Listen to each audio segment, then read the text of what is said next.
महाराष्ट्र में सभी 288 सीटों पर होने जा रहे विधानसभा चुनाव को लेकर हलचल तेज है। प्रदेश में कुल 7 जोन हैं, जहां अलग सियासी समीकरण हैं। कहीं सीएम एकनाथ शिंदे गुट की ताकत ज्यादा है, तो कहीं उद्धव ठाकरे मजबूत हैं, तो कहीं कमजोर हैं।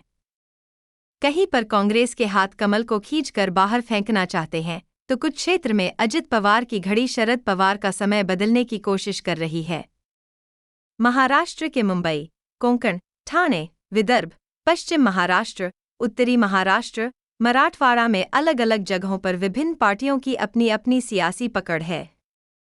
इस रिपोर्ट के जरिए आज हम महाराष्ट्र के सियासी समीकरण को समझने की कोशिश करते हैं। मुंबई क्षेत्र में कुल 36 विधानसभा की सीटें आती हैं। मुंबई हमेशा उद्धव ठाकरे का गढ़ माना जाता रहा है।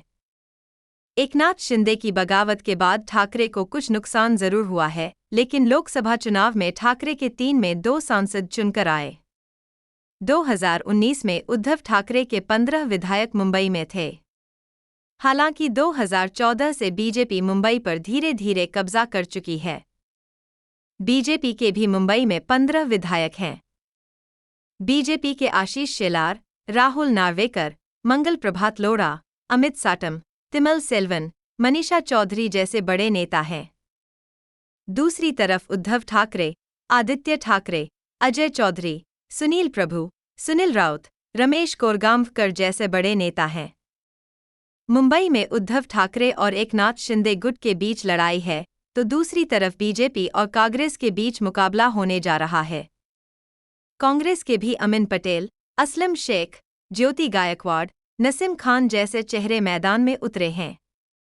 वहीं नवाब मलिक, सना मलिक जैसा परिवार अजित पवार की तलवार की धार तेज कर रहे हैं। महाराष्ट्र के कोंकण पर सांसद नारायण राणे का राज हुआ करता था, लेकिन वह जमाना बाला साहेब ठाकरे का था।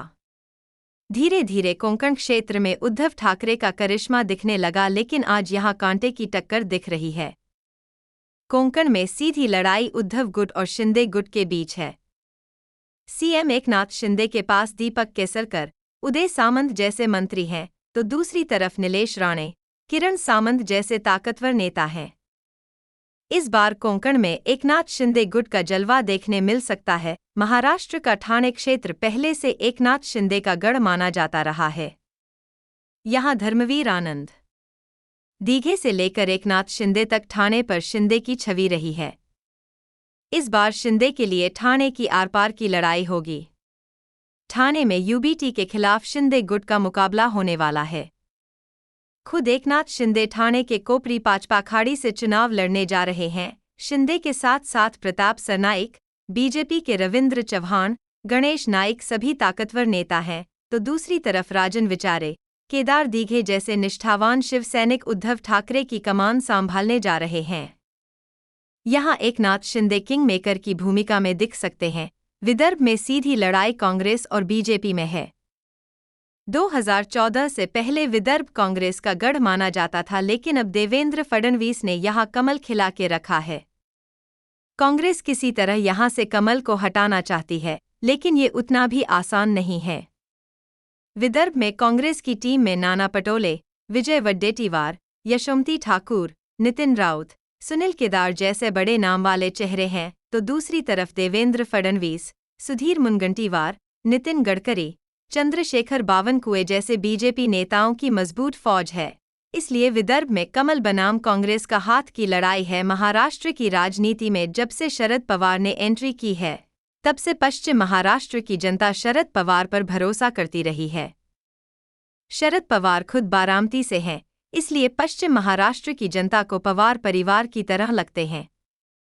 इस बार अजित पवार और शरद पवार के बीच की यह लड़ाई है। बगावत करने के बाद अजित पवार अपने चाचा शरद पवार से भिड़ने जा रहे हैं। शरद पवार वाली पार्टी के गुट में सबसे पुराने नेता जयंत पाटिल के साथ साथ युगेंद्र पवार, रोहित पवार और रोहित पाटिल जैसी युवा टीम भी है।